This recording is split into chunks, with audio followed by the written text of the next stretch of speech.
Thank you. I love you. Just wanted to say that first. Thank you.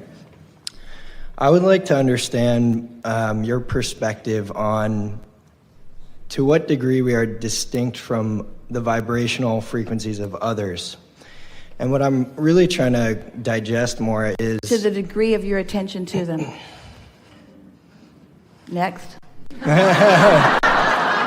Okay, yeah. I'm working through the idea of seeing Someone told Esther a joke last night. She liked it so much. Not really a joke, but it was funny. Lady lived to be really, really old, still alive, maybe. Who knows? And they asked her what her secret. She was 105. What is your secret to this long life? She said, minding my own business. And that is the secret to alignment. Not letting what's going on with others and your attention to it and your distorted perspective of it be such a big factor in the reason that you offer vibration in the way that you do. We'll let you speak, but Esther really just wanted to tell that joke. I'm trying to reconcile that with seeing and caring about other people who are out of the vortex and creating a reality which is suffering. And I believe that, leading as an example of being in the vortex is a powerful way to saturate, I guess, the earth with that kind of feel. But is there anything that...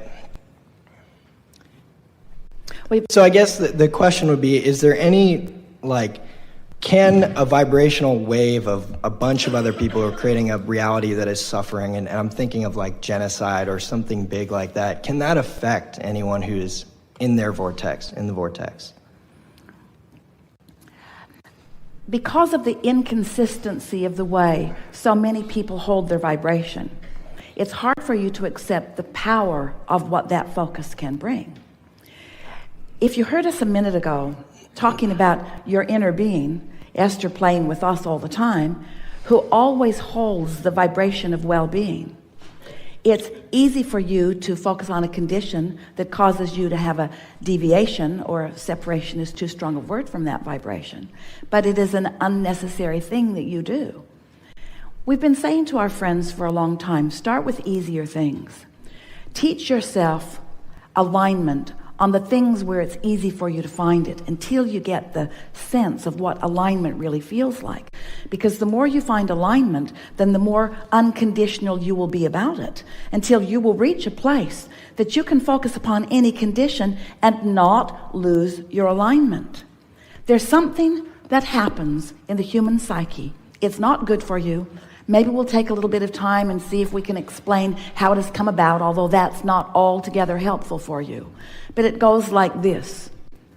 As I stand in my human form, I tend to evaluate your value to me, or your gift to me, by the degree of your sacrifice. You follow us just a little bit?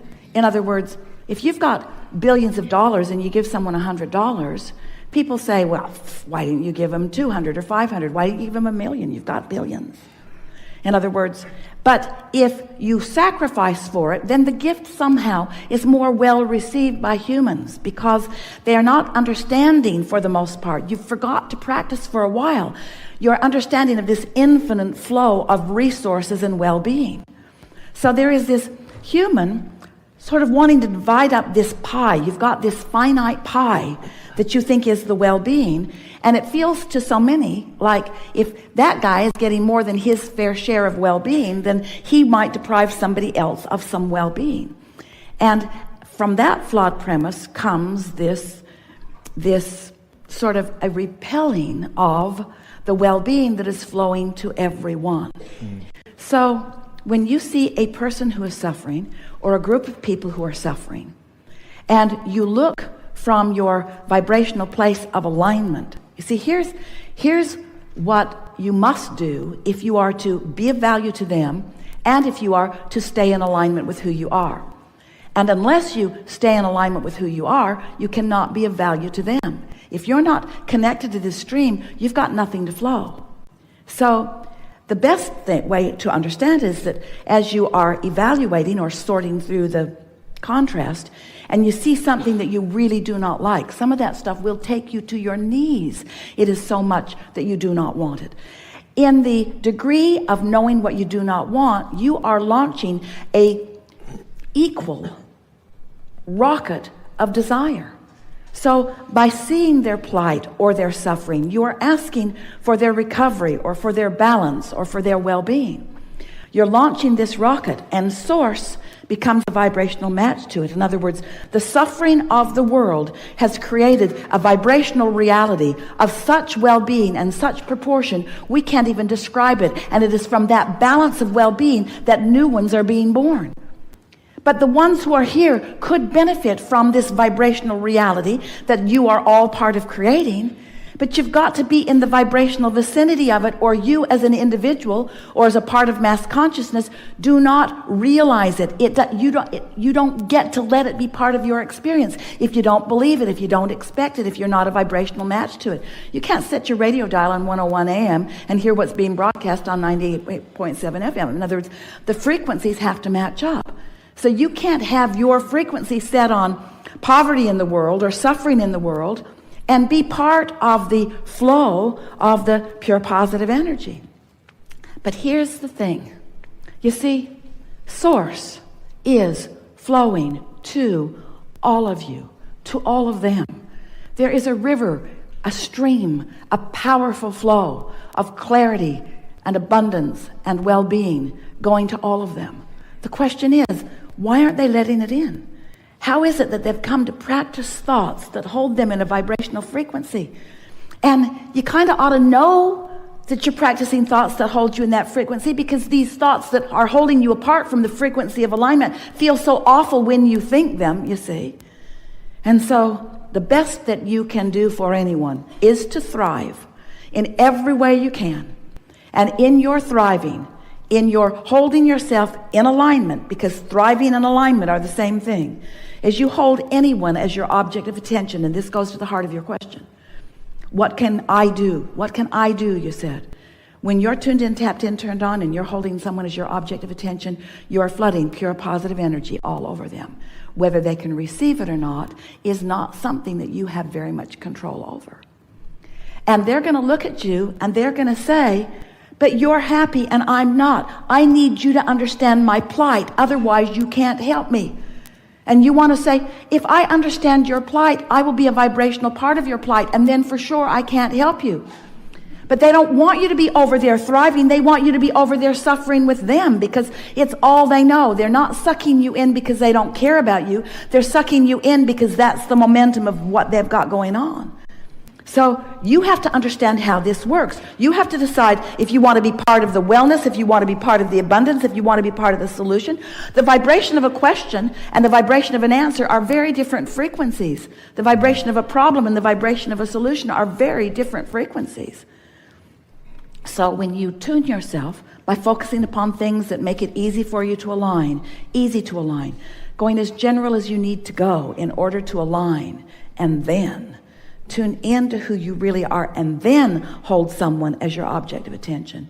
It is our promise to you that if you can hold someone who you formerly saw as suffering as your object of attention, and you've practiced so well that you see them as thriving. That's what Jesus did. As you stood before him dripping your illness, he saw not your illness. He looked at you and he knew your well-being, and he knew it so powerfully and so clearly that your illness simply could not abide in his vibration. That's why he said, go forth and tell no one. Don't go home and talk about it. You'll talk yourself right back in to the frequency that was disallowing the wellness to begin with, you see. So it feels harsh to you when we say mind your own business. But what we really mean is tend to your own frequency, and then tend to your own frequency, and then. And you'll reach the place where you'll be so consistently filled with this stream of replenishing well-being. No depletion happening, just flowing through you, flowing through you, flowing through you.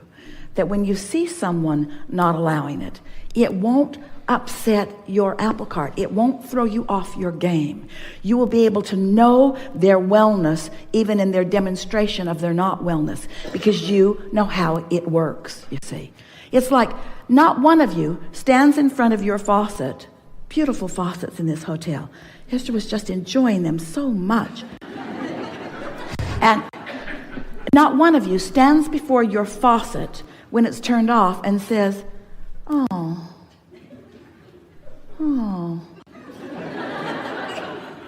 mine's broken. There should be water flowing out of that all the time, you say. You know that from a moment to the next, it can be not flowing or flowing. And we really want you to understand that for those people who look like they're not flowing, from one moment to the next, they could be flowing. But if you see them as not flowing, then you are a perpetuator of that, you see. I understand that. I appreciate that response.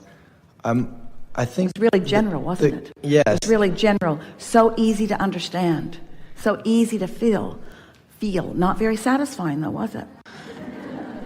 It is satisfying. The more specific question is if those people, not whether or not I should or should not remain in my vortex, but if someone who is out of the vortex can physically affect me. But in what case would that be?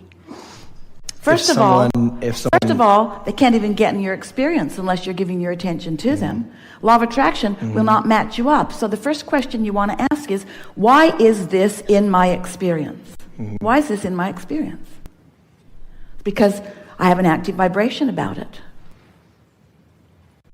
But is there a jungle of different vibrational frequencies that everybody on the planet, is there one, I guess what it comes down to, is there one Earth that we're all kind of in an ecosystem of different vibrational frequencies that are all just in kind of harmony with one another? There are as many different frequencies as there are thoughts. The combinations of thoughts and frequencies is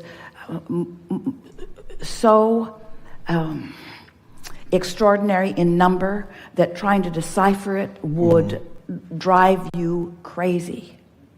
This is specifically for you. You get tuned in, tapped in, turned on. You do it all the time.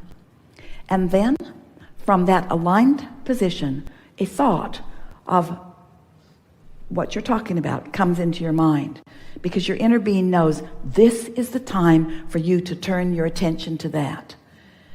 And sometimes, most every time, when that happens, you feel it for just a moment, and then you look at the reality of where they are, and then you feel that great disconnect between what source just gave you because you were tuned in and what you're choosing to focus upon right in their reality.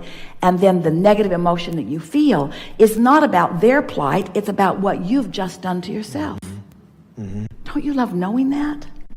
So you want to say to your friends, I love you so much, and they say, oh, that's so kind. I say, no, I'm doing it for me. I'm doing it for me.